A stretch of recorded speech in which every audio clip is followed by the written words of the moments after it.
Welcome back to our conversations with Konstantin Samoilov. He is one of the most respected voices on YouTube about what is happening inside Russia. Konstantin is well known to his legion of loyal fans and indeed to many people. And I've just come back from the Live Media Forum, and I think you'll be curious to learn that there are quite a few Ukrainian journalists who listen into the interviews that we have and express surprise because they're listening in to our conversations to see what you say, to see what views you have. And they're there with the expectation. I spoke to one who's very senior. He says, well, listen to all the interviews, and I'm expecting to hear some Russian narrative, some state narrative creep in somewhere, some propaganda here and there. And he looked a bit confused. He says, I can't hear it. So how does Konstantin get his worldview? And are there more people like Konstantin? Well, unfortunately, there are not many people like Konstantin. But I think it is a fascinating idea that you have examined so many of these sort of historical tropes and cliches and propagandistic ideas, which the Russian state wants its population to believe because it makes them uh, easier to control. It makes it easier to wage war, etc., etc. And you've been able to, I would say, rid yourself of many of those, most of those, if not all of them, and you continue to question them. Well, I just wanted to share that with you because I thought that was a fascinating bit of feedback on our conversations. Jonathan, thank you so very much for your feedback. Thank you for another conversation. It's my honor to be here. You have fantastic channel, great resource for free thinkers, and for good people, really. Answering, well, it wasn't a question, but I don't have an agenda. I certainly don't have Russian agenda. I don't have anyone else's agenda. I follow my heart. I have mind. I'm educated enough to have to do analysis, to have common sense. I was taught that in schools in Russia, believe it or not, back in the 90s, and in the USA, and then in Russia again in early 2000s. So no agendas, just my heart, and what I have in my heart, I let it out. That's fantastic. And of course, having lived and seen in a different country, different culture, and I think being interested in economics, that gives you a sort of more, let dare I say it, scientific way of looking at the world, and as you say, doing analysis of informational media. And many of the comments we have on the channel is, you've been saying this, that, and the other for how many months, and none of it comes to pass. Well, of course, trolls will say that, but unfortunately, there's quite a lot of stuff that we've discussed that has come true. One of those is that the negotiating process, the so-called negotiating process, is kind of fake and hollow, and that either the Americans have been sucked into that process under Trump, or perhaps they've known that it was a fake process all along. We won't actually know which of those it is, but unfortunately, our prediction that these negotiations will come to an end, our prediction that Putin is not interested in peace, finally, we're starting to see people in the American administration admitting the truth of that. Jonathan, we have spoken about that for months now, and my position have always been this. Since I heard the results of the first telephone conversation, Trump called Putin on 22nd of February, I believe, and there were two telephone calls right next to each other, and I've made my opinion. I made up my mind back then. I'm standing on it right now. Putin won. He has victory in his hands. He has declared the victory. I was forecasting he would declare victory on the V-Day parade on May 9th in Russia, which he did with fanfare for the whole world to see. He performed, With he China, with conducted China next to him, Xi Jinping. China, Serbia, Slovakia, 27 leaders, some Brazil, some of those countries, the leaders that were present in Moscow, are not big and important, but some are. China, for goodness sake. And that was a statement and a celebration at the same time. He showed the world the might of Russian army, the drones, the nukes, the soldiers. He showed that Russia is not isolated any longer because, look, it wasn't just Russian soldiers marching on the Red Square. It was the North Koreans,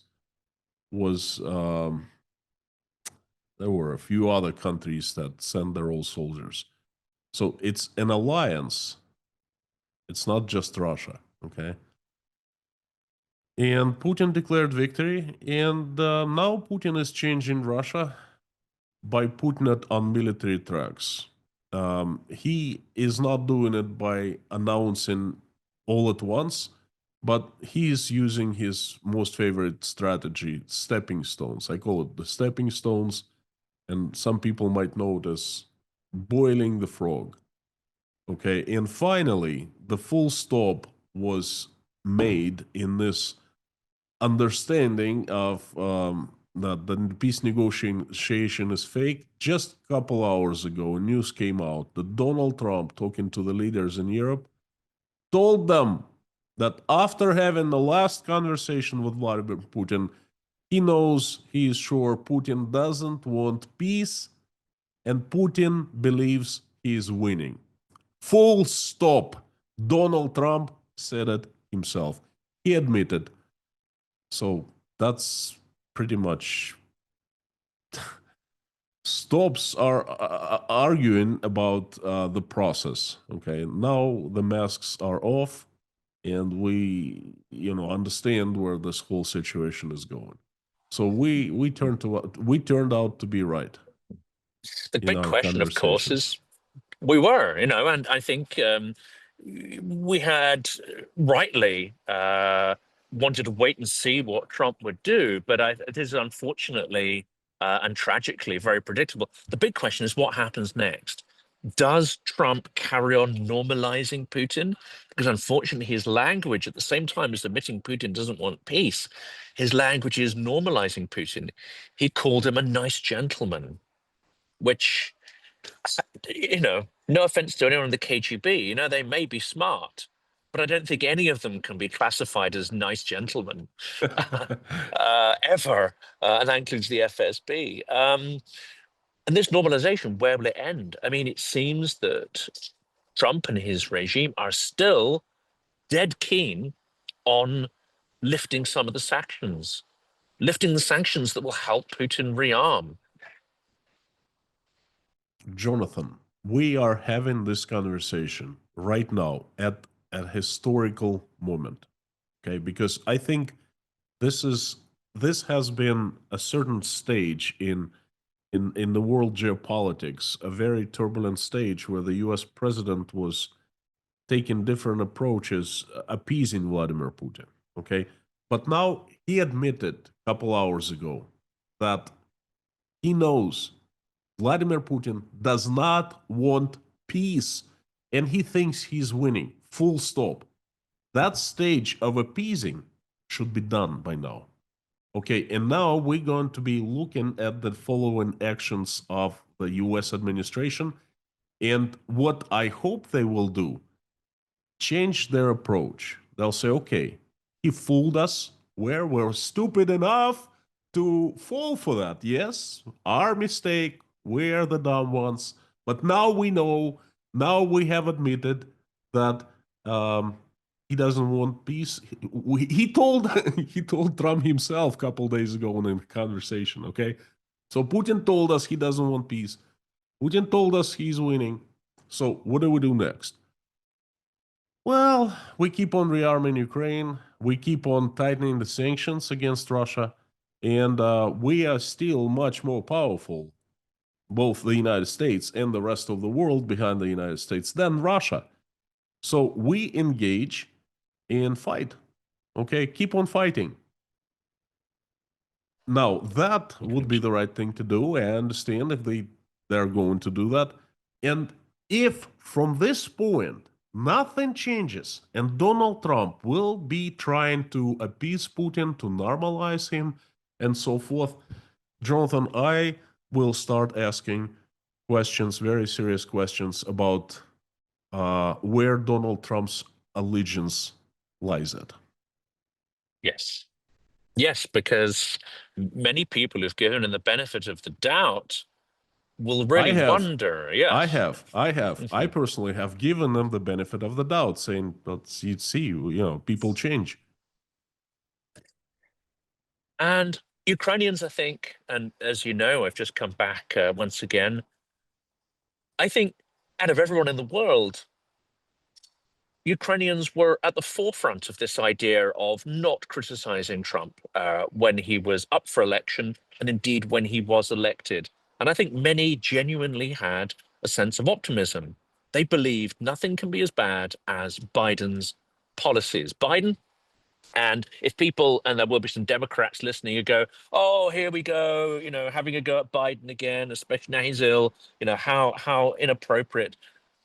Biden had a semi-official policy, and behind the scenes, I've spoken to people who are familiar with this matter. Whenever Ukraine asked for something, and this would be, an urgent military requirement, their rule of thumb, their kind of equation they used was to give Ukraine half of everything it needed, quite literally half of everything it needed, and not give it straight away, but give it maybe weeks or sometimes even months after the requirement. Ukraine would say, we need it to do this, this, and we need it at this point in time. They get half and they get it later. Why did that happen? Because Biden, and this is common to many many American presidents, they're far more afraid of Russia collapsing than they are of Ukrainian forces losing. And this hasn't really changed at all. But at least Biden gave half. Compare that to what Trump has given, which is practically nothing, and you've got a solution between giving a half dose of medicine and a homeopathic solution, which is just a couple of drops per million parts of water. No, Trump's done nothing, and unfortunately, I don't believe much will happen there, but I wait to be proved wrong. Time will tell, and it'll tell very soon. Now, in the meantime, Ukraine is probably going to move on.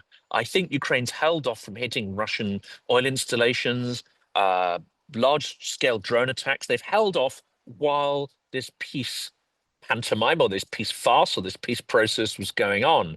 But in the last couple of days, they've launched huge, large-scale drone attacks. And of course, Russia's done the same to Ukraine, but that's on civilian infrastructure mostly. Ukraine has started once again hitting strategic objectives. How important do you think is it that Ukraine not be held back by fake peace now, and they do what they need to do to survive and to remain in the fight? Ukrainians are defending. Their country has been invaded by the neighbor, by Russia. I think they can do anything they want to by default, everything they think that is important by default, because they're defending themselves. We all saw what was happening when they were actively bombarding Russia's oil infrastructure, the oil refineries. Um, I think that will continue now. Perhaps other targets, perhaps railroad stations will be targets as well. Who knows? But it doesn't. I would like to tell you to pay your attention to this. Back 1 year ago, 18 months ago, when there was a drone strike on Russia's facility, infrastructure facility, such as oil refinery or a factory or something like that, there was a lot of noise in the Russian propaganda, in the media. Oh, them Ukrainians, they did that and all of that. How could they? They're Nazis.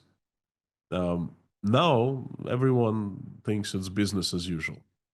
It goes mostly unnoticed. There's sometimes news, oh, Ukrainian drone hit this. They usually don't say that Ukrainian drone hit facility. They say the drone was shot above a facility and the remainings fell down and started fire or caused this huge explosion, something It's like led that. to a You lot know, of so memes, hasn't it? The famous oblongi. yes, yeah, Blomky, yes. So it's not treated as something extraordinary in Russia any longer. The normalization has been taking place. And of course, that's in some ways it's good because it means, you know, they can't make a huge deal out of it. And maybe they don't want to draw attention to that in the press because it makes the regime look weak. The other aspect, of course, is airports. The most recent drone strikes have grounded a lot of planes. Now, this is going to sound quite sort of harsh here, but that creates a lot of inconvenience for Russian citizens. And I dare say it, that that's quite effective, you know, making life inconvenient, depriving people of a sense of normalcy and not allowing them to forget there's a war on. That's actually quite an important strategic objective, I would have thought, from the Ukrainian side.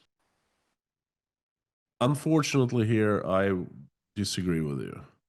Allow me to disagree. Um, you're right, it does disrupt lives of regular Russians, but no one really, in the Russian state, no one really cares. We are past that point that that the authorities, Putin or his agents, the state agencies, they paid attention to that. Not any longer. Who cares? Kazan airport gets closed almost every day for half of the day. And I was told no one buys tickets from Kazan to Moscow in the first part of the day or at night, in the morning, because almost every day the airport is closed for half of the day. Okay. And then I think you can buy the cheapest tickets in Russia, like 1900 rubles, 19 bucks, something like that, 20 bucks for an airfare. And you know what? Mm, there is no discussion. There is no anger. There are no protests. They just get used to it. They work around it. Russians are professional sufferers. They don't spill it over onto the streets, onto their lives, onto the society. Going to the airport and it's closed. Oh well. All right. Now what do we do? Oh, we take a bus, or we take a next flight or something like that. I have not heard of any anger. That's a scary part. I haven't heard of any anger because of that. They just take it. That's a fact of life. Oh well, the airport is closed. Flight is canceled. Oh well, what are you gonna do? You know. So airports, no. And I think that from now on, well, it has been for quite some time already. Russian state cares less of what people think, how inconvenient their life has become, and so forth. I mean, look at. I don't know if you have any questions about Russian economy further on, but I talk to Russians every single day or in Russia, and you should hear our conversations. They are very upset about prices. They're very upset about living standard dropping, and it's happening uh, at an increasing speed right now. Okay, these days, they don't connect the dots. They never complain about the state. They just complain about the fact that the economy is not doing well, and the prices are skyrocketing. And when I ask them, why do you think that happens? They get puzzled. And when I try to give them hint, perhaps it's the war in Ukraine. Oh no, no, no! I don't want to talk about that. I don't know much about that. I'm not an expert. I don't follow the news. That's it. So they can complain whatever they want. They're professional sufferers. I don't think that anything will come from Russian people in terms of protest, in terms of disobedience, and so forth. Putin knows that, the state knows that, and then they are acting accordingly. And the topic of the war, it's not that they're genuinely not interested. They don't want to talk about it. but do they feel that it's a taboo topic? It's something that you just stay away from that because if you go anywhere near it, you're not showing sort of conformity or loyalty to the regime, or you're just simply, it's dangerous. What's your sense? There are different people and different opinions. Some are simply scared. Older people who remember the old times in the USSR, and they have the gut feeling. They are feeling that the time has come back where you should keep your mouth shut again. Okay. And I've been told many times, keep silence. Why are you talking about this over the phone? And that's direct science of people are very afraid. Now, the next category of people is those who simply have isolated themselves from the world, from Russian society. They don't follow the news. They don't follow what's happening with the government, what's happening with the war in Ukraine. Just give you an example. A very intelligent person. I was having a conversation a few days ago, and told me, I don't even want to say she or he, because I don't want to. Um, I want to keep the identity of a person in secret. So that person um, oops, that person was complaining about the prices that paying too much at the stores and all of that, and the living standard is dropping. A very well-to-do person, it's not like poor with high education, great job. It's a family, both are professionals. In the UK, they would be upper middle class. Okay, in Russia now they go to the food stores where the poor people buy their food. The new chain appeared in Rostov on Don called Chizhik. That's the lowest prices you can get, but it's the crappiest food made out of plastic. Okay, so um, complains. He or she complains, and at the end, I am absolutely shocked by the statement. Well, we're hoping that the war will be over soon and things will go back to normal. And I was like, what? Didn't you just hear in the news on the first channel, Первый канал, that Medinsky officially stated Russia's position? We can fight for decades, for 20 years. We're not going to stop. I mean, it was on the Russian news. Don't you have a TV set? That person said, well, no, I didn't hear that. I don't follow the news.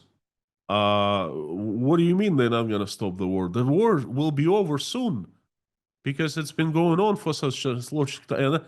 That person was almost in tears when hearing about that. Okay,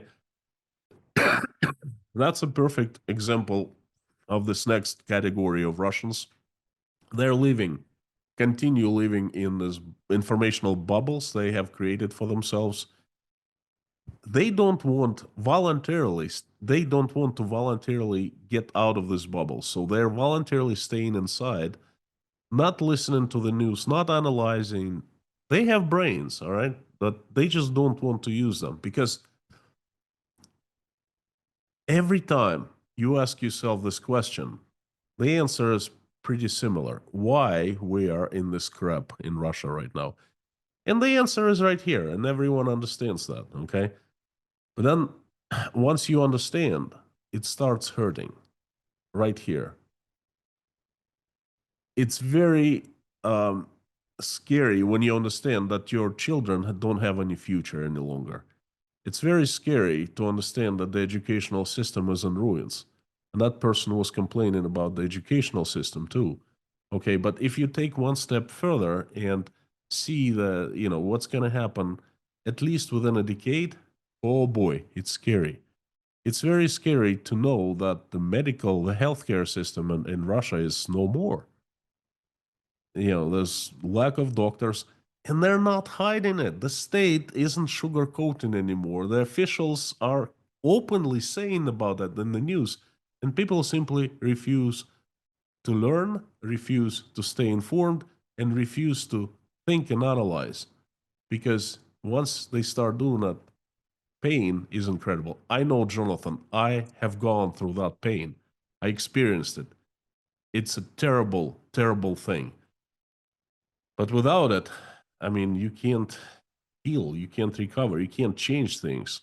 And that's the second category of Russians. And the third category is, and you kind of mentioned it, those Russians who try not to break allegiance to Russia.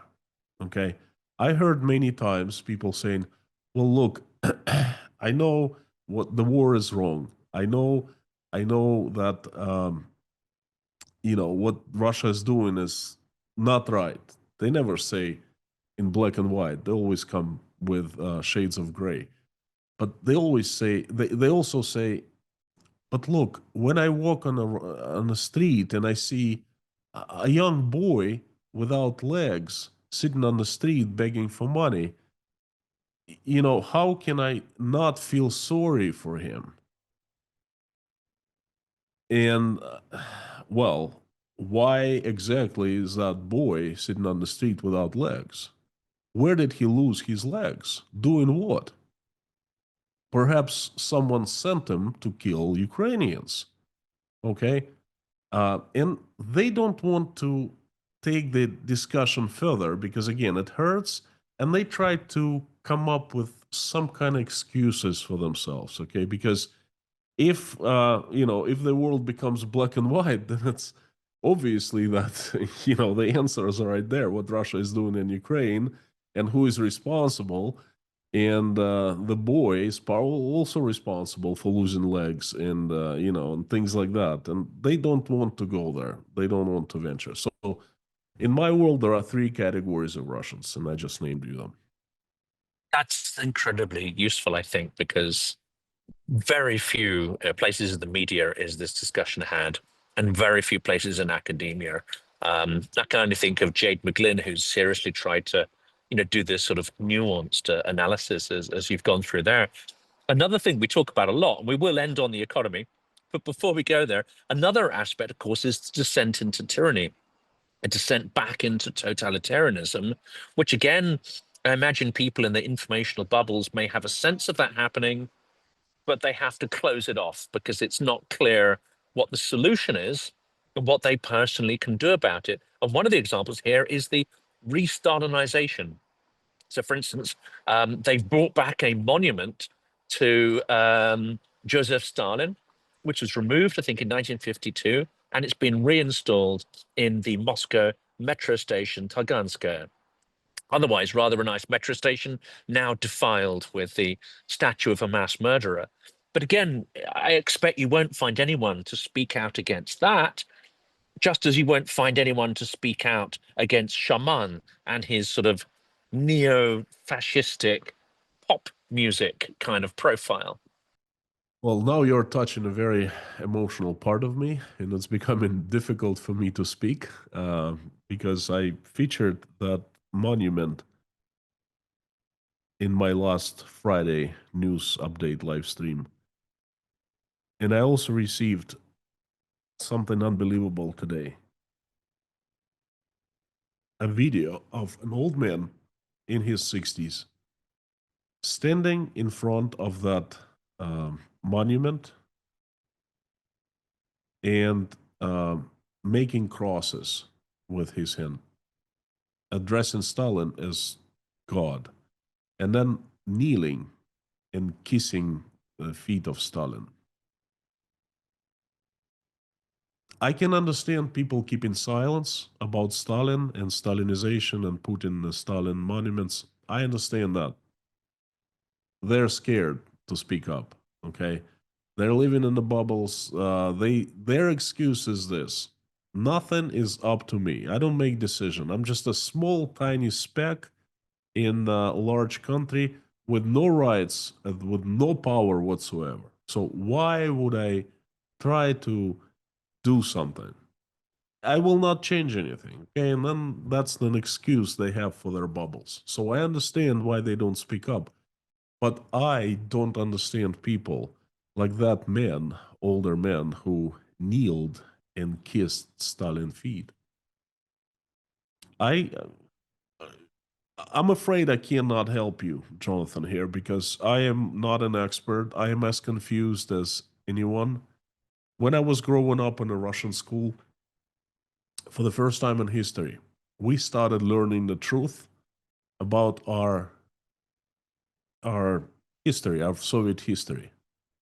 And it was a unique situation because we were learning all together at the same time, simultaneously. The truth was opening up, was coming to the light very fast. Our teachers, schools teachers, were learning in the same way we were young kids. I was, 11, 12, 13 years old. My parents were learning at the same time. And everyone was shocked. Everyone was shocked of how many people were, how many denunciations were made on regular people, and regular people were executed, killed because their neighbors, their family members, their friends, their colleagues simply wrote denunciation letters to blame them for something they didn't do. Okay. And to us, it was an incredibly scary situation. It hurt to know that such Jonathan, my command of English language is not good enough to express the feelings that were having back then. To us, it was the lowest of the low any person could fall. Okay, and back then we were thinking this. We were thinking, my God, thank God, it's over. Thank God, it's in the past because never again it will be happening in our country.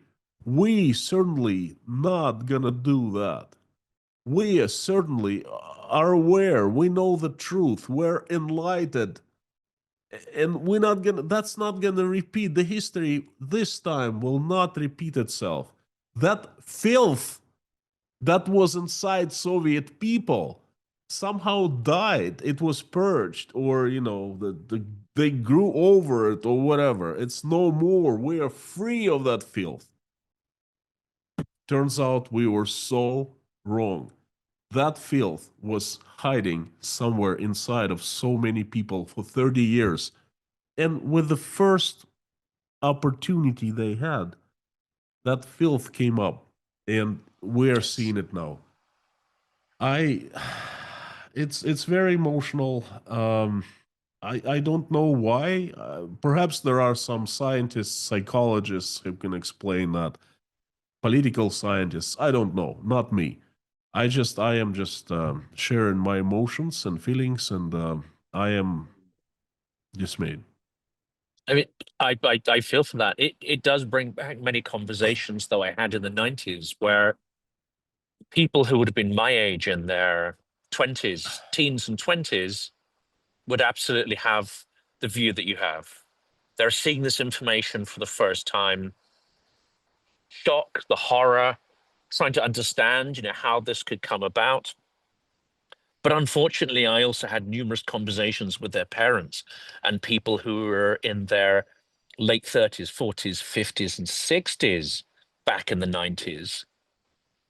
They were seeing these documentaries and they perhaps weren't quite as surprised because many of them kind of had a reasonably good idea of what went on. They actually knew. They knew not all the detail, but they knew quite a lot of the stuff from their grandparents and parents. And I heard so many people saying, yes, well, okay, yeah, Joseph Stalin did terrible things. But you know what? Look at the buildings that are put up at that time. They're still standing. They're not falling down like the Khrushchevchiki. We won the Second World War. We did this. He pulled people together. And they make the point that, There what? was order, order. There There was was order. order That's back then. it. It's the old Mussolini argument. The trains ran on time. There was order. And I think this is a very deep narrative that the KGB wanted people to think. They want Russians to think that they are genetically incapable of democracy, which I don't believe. They want them to think that there is no possible trust or organization between Russian people. Therefore, the myth of the great leader is something that people embrace because they're terrified of the chaos that for them, democracy represents. They don't trust each other. So even in the 90s, people were saying, yeah, okay, Stalin, bad guy. Terrible things happened. But you know what? There was order and there was security, and he was in control. And now we've got chaos. So unfortunately, not quite so surprised that so many people have reverted to that idea. But no one had a slightest desire to even think or to talk about Stalin. Not among people, not in the media, in the 2000s, in the late 90s, because Stalin was forgotten and the Russian society Not in moved villages which on. I visited. You go out of the Oh, really? capital into villages and places. Yeah, and I actually consciously ask people. I'd say, look, this stuff. If you watch this documentary, yeah, what do you think of Stalin? No, I went out of my way to dig into that thing that people didn't want to talk about. And what I found was not what I wanted to find.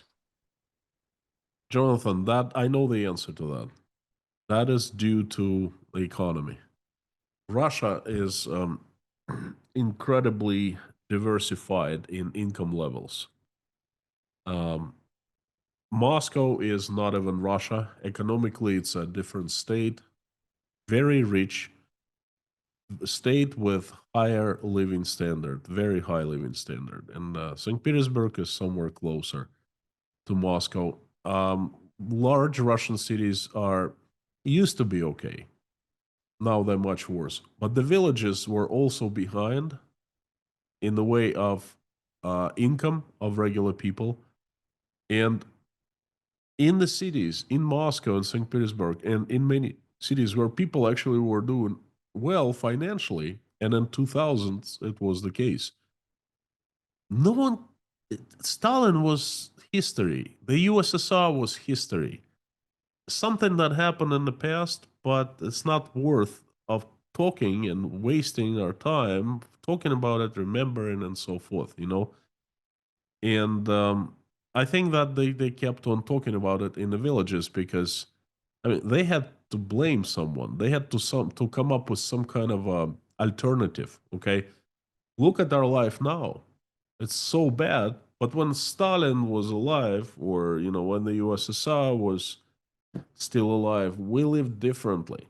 Okay, because there was order. This magic excuse. There was order, and with order, life is better than now without order.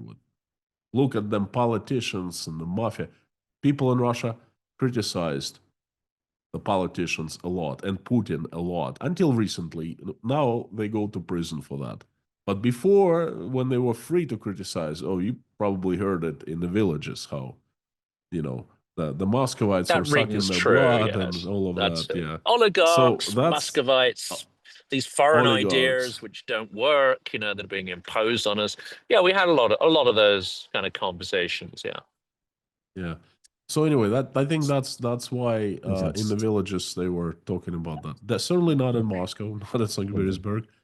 Uh, People cared about vacationing far away from Russia. Traveling the world, learning something new, having fun, going to concerts, things like that.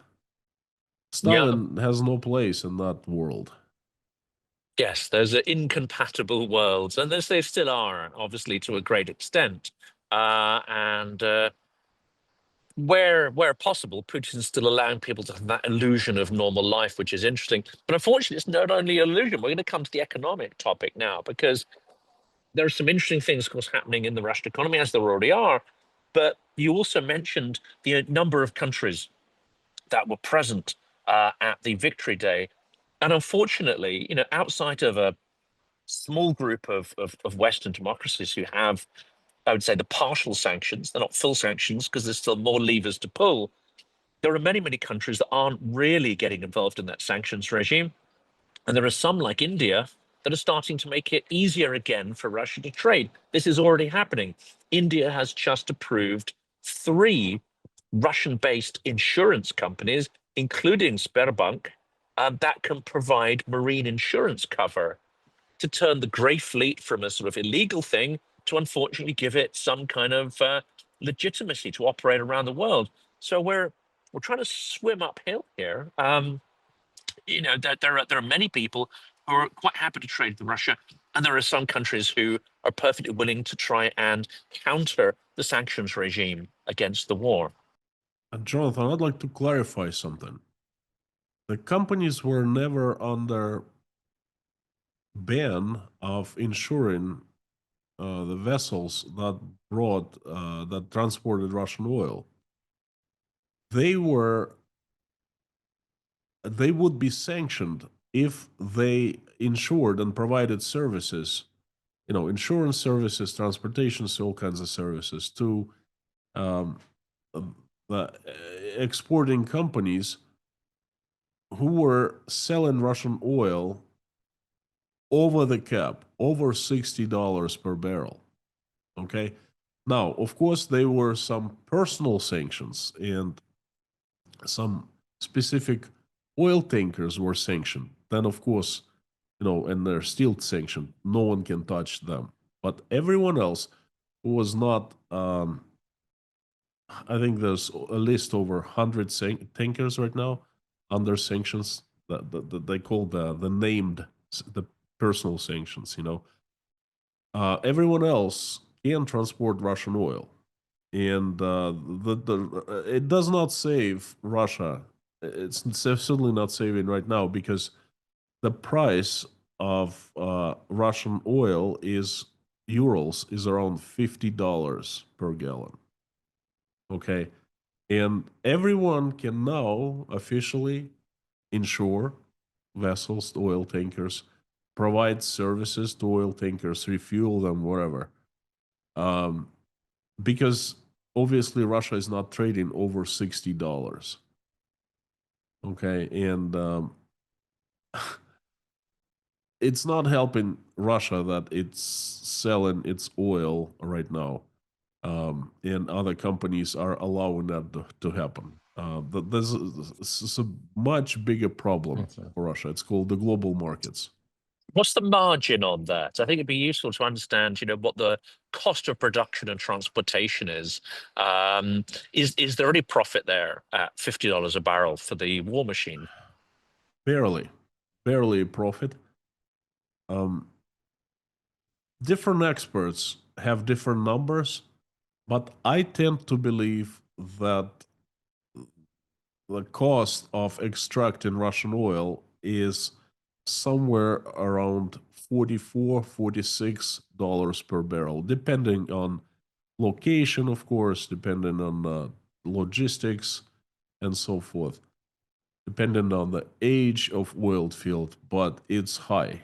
It's much higher than in Iran, much higher than in Saudi Arabia, and even higher than in the USA, although they do a cracking method of oil extraction. So not much if oil price drops below 50. That's pretty much the end of Russia's oil export business.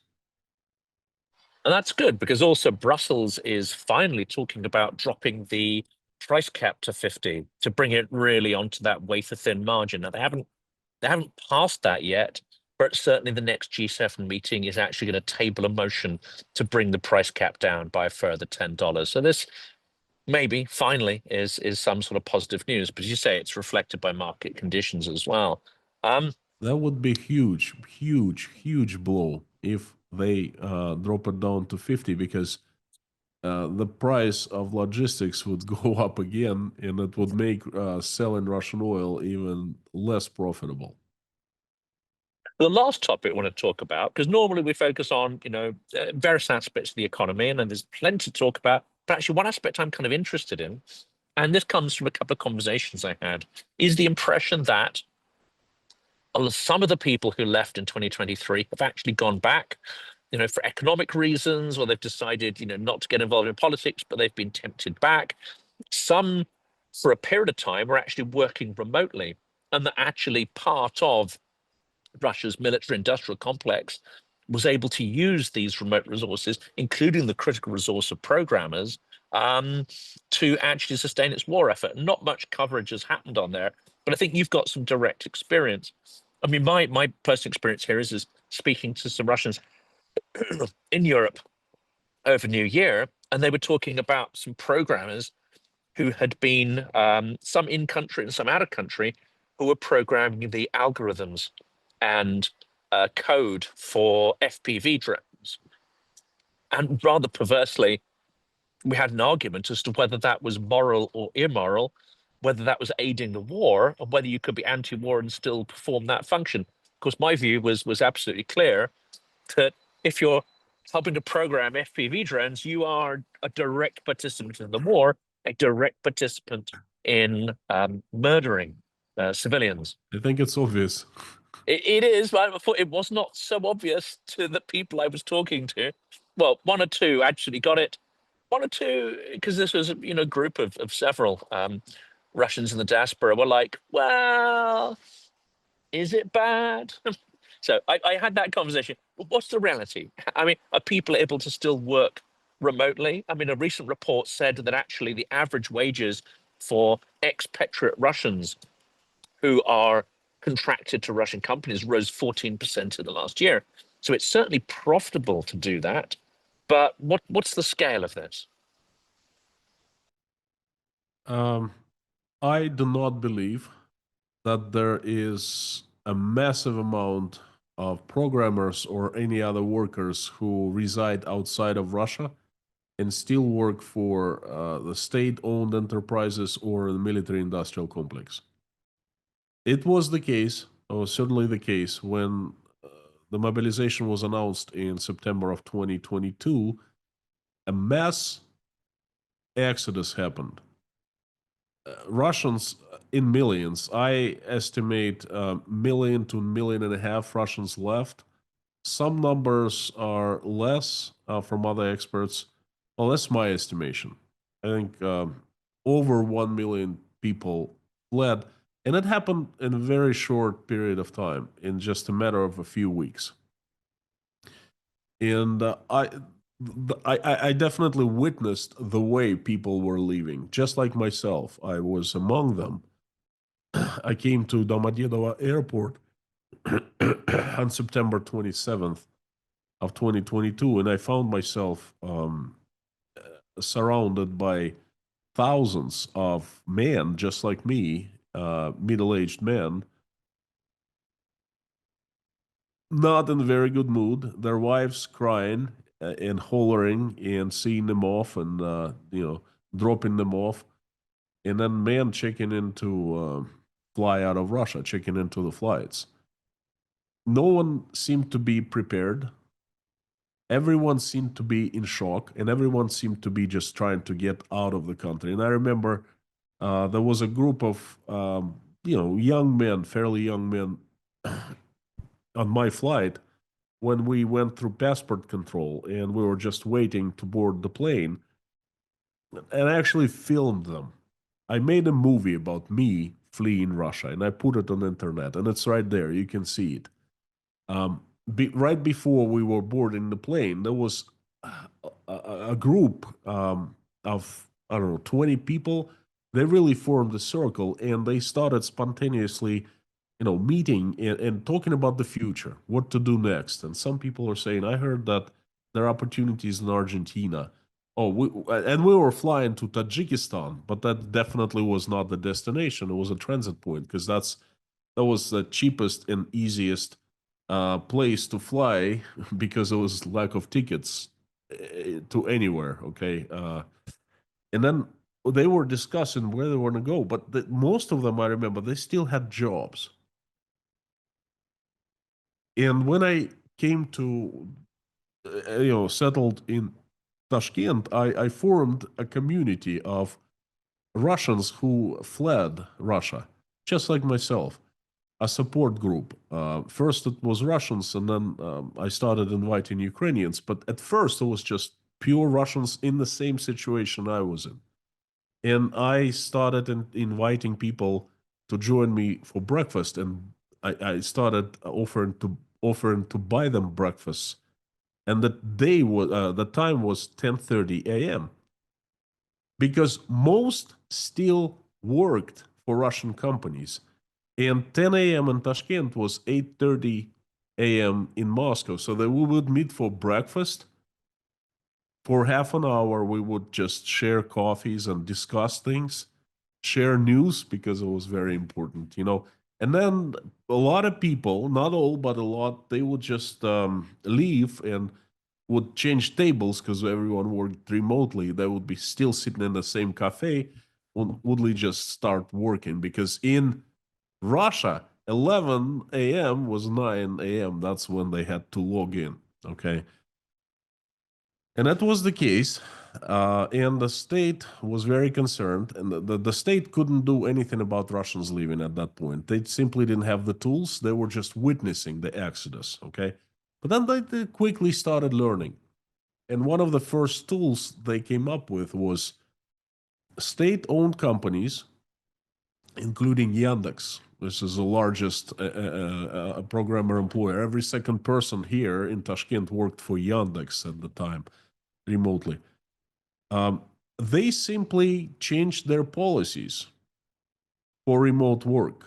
They started obliging people either to come back to the office or for full time, or simply for 1 or 2 days per week, mandatory. Okay, work from home, but you have to be in the office or at least to visit once a week, and that's it. That's the game over for remote workers. And it's not just programmers. I remember the same thing happened to a friend of mine who worked for a bank. He was in Kazakhstan, and he was able to work until December of 2022. And the bank changed policy. He said, no, no, no, you have to come and work in the office for a couple of days a week. And that was a bank with a state-owned share. And my friend, they were trying to basically blackmail him into coming back to Russia. And he said, you know what? You can have it. And he quit and he found a job at a Kazakh bank. And there were so many cases like that. I clearly remember the state has started cracking down on people working remotely in late 2022. And then the situation has been intensifying, and now the only those who are working for Russian companies remotely are those working for private companies with zero ownership from the state, okay, and zero government contracts, because there are requirements. If you work for the state, you cannot reside in outside. Well, let's just hypothetically, let's imagine this situation. Someone programs drones and then lives in, I don't know, the UK, where you met them. And, what if that person programs the drone in the wrong way, intentionally, and the drone smashes into I a met them in building Europe, inside actually. Russia? Just short clarification. I met them in Europe rather than the UK, but it Oh, still okay, probably fine, in doesn't make a Europe. big difference. But yeah, How that person would be responsible, but how can the state get that person? No luck. So I think that there are exceptions, of course, but there aren't too many people working for Russian state programming drones, doing coding or anything else from outside Russia. So I would not consider it as a huge contribution to the war economy and so forth. What I have a problem with those who still work for Russia, for Russian companies, even though for the private ones, not definitely has nothing to do with the war. Okay, simply I don't know, selling Russian toilets in Uzbekistan or whatever. Just for example, that's also contributing to the war because they're paying taxes. and the taxes go to support the war in Ukraine. And in my eyes, that's also supporting the war, and that's something I strongly opposed to. I personally am not paying any taxes in Russia any longer. It's a form of complicity, of course. If people are wondering why I'm jiggling around, there's a very large bee just flew close to my ear, but it's gone now. If anyone's concerned about the bee. No, that's And then useful because before I'm sorry, before yeah, we jump next, what you said right now is very important. You know, I've faced a lot of people who are complicit, and it becomes a very tough moral choice for everyone. What do I do?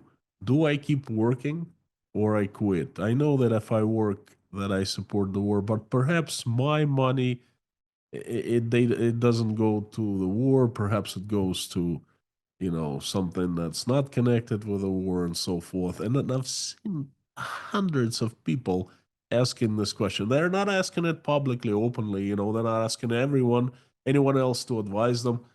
But you can when you talk to them for extended period of time, when you have breakfasts with them every year, every day for a year or so, you start learning these people, learning about them, and you feel this question inside of them. You feel that they answer it in one way or another, and that's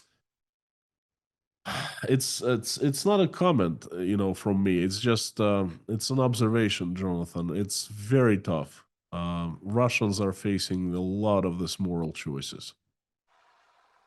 that's right. And those who don't speak fluent English have fewer options. It is complicated. Oh And let's yes, remind the audience as oh well yes. that Europe is still buying Russian LNG. So if we look and judge Russians, which is, I think it's perfectly okay to do that, let's judge ourselves as well, because our own taxes, our own fuel consumption, um, we may be against the war in theory, but our spending is directly and indirectly supporting the war as well. In a way, we are all complicit because of the structure of the energy markets. Thank you, Jonathan. Thank you for bringing it up, and that's 100% correct. I've heard the rumors that American companies, particularly Chevron, is talking over or thinking over buying Russian natural gas pipeline infrastructure and supplying Russian gas into Europe. Only it's not going to be considered Russian gas any longer, and that's the question I ask is, really? You really think that is going to be okay? By buying Russian gas in Russia and supplying it to Europe, you really think that it won't be fueling, giving more fuel to the war? And the same thing for about buying Russian liquefied natural gas. You really think that you're still using Russian gas and you're not supporting Russian expansion into Ukraine? That's what Putin is trying to do right now. I think that's trying to get more and more lands. So Absolutely. thank you for No. bringing this up. No, it's important. We're giving Putin enough rope to hang ourselves through that, through not handing over the central bank reserve central bank assets. And maybe this is one for our next conversation, but there are reports that massive military preparations are taking place on the Finnish border. Now, whether that's for an upcoming sort of defense exercises that are due to take place in Belarus, or whether it's something more sinister, we are, by not arming Ukraine for a full victory, by not implementing sanctions and secondary sanctions fully and weaning ourselves off Russian hydrocarbons, we are literally putting a noose around our own necks. I have heard of the rumors. They don't make any sense to me. Russian Russian army is not doing that well in Ukraine. It cannot expand further. Um, I certainly wouldn't expect Russia taken any hostile actions against anyone right now, especially against a NATO country. Well, and It's like, Finland are much better prepared, aren't they? I mean, we know what Finland did in the Winter War.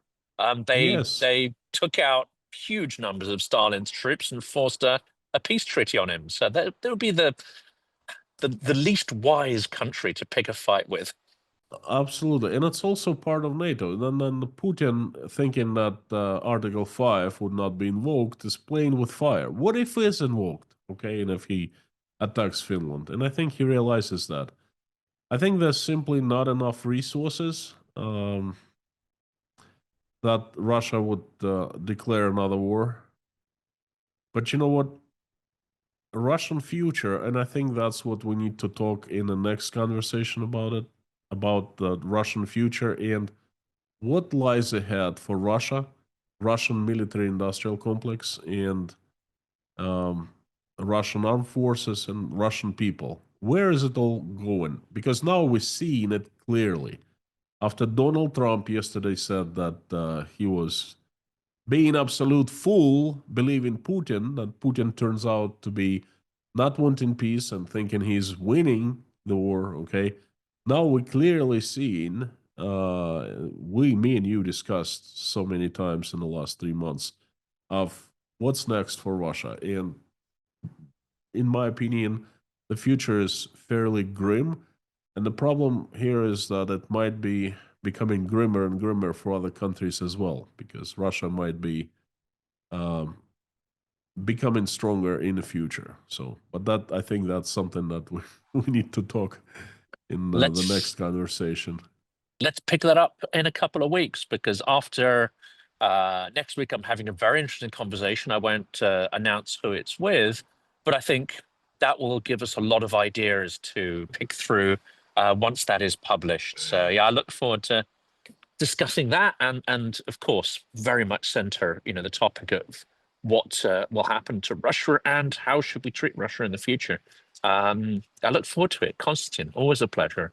I didn't know the Thank audience you. get a Thank you, lot from Jonathan. this. Thank you. Thank you so much for having me. It's been a pleasure.